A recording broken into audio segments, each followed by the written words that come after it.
மாதிரி நம்முடைய வாழ்க்கை இருந்தாலும், வாழ்க்கையை இதுக்கு மேல ஒண்ணுமே இல்லைன்னு முடிஞ்சு போகிற நிலைமைக்கு வந்தாலும், அந்த சூழ்நிலையிலையும் நம்ம மனசுக்குள்ள ஏதோ ஒரு இடத்துல அந்த ஒரே ஒரு இயேசு இருந்தா போதும். அவர் மேல நமக்கு கொஞ்சமா நம்பிக்கை இருந்தா போதும். எத்தனை பேர் எழும்பி நம்முடைய வழிகளை அடைச்சாலும் சரி, எத்தனை சத்துருக்கள் எழும்பி நம்முடைய வழிகளை அடைச்சாலும் சரி, நம்ம இயேசுவோட இருந்தாலே போதும். நம்மளாலே நம்ப முடியாத அளவுக்கு புதிய புதிய வழிகள் நம்முடைய வாழ்க்கையில திறக்கப்படும்.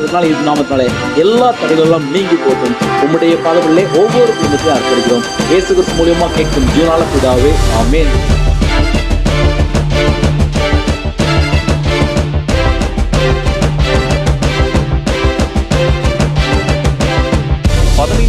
மேல் தொற்று பாதிப்பு இருப்பதால் அந்த பகுதிகளில் முழு ஊரடங்கு அமல்படுத்த வாய்ப்புள்ளதாக தகவல் வெளியாகியுள்ளது. பெருந்தொற்றை கட்டுப்படுத்துவது தொடர்பாக மத்திய சுகாதாரத்துறை உயர்மட்ட குழு ஆலோசனை கூட்டம் நடைபெற்றது.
முடியுமா?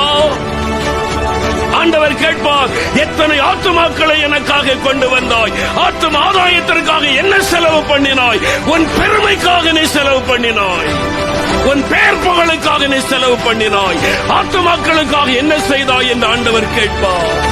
எங்களை ஒப்பு கொடுக்கிற எங்களுடைய பாவங்களை மன்னிங்க, நிர்விசாரங்களை மன்னிங்க ஐயா, நிர்விசாரங்களை மன்னிங்க ஐயா, ஜெபிக்க தவறின பாவங்களை மன்னிங்க ஆண்டவரே ஐயா, எங்களை மன்னிச்சிருங்க மன்னிச்சிருங்க. இன்னைக்கு திரைப்பல நெருக்கிறோம், உங்களுடைய பாதத்தில் விழுகிறோம்.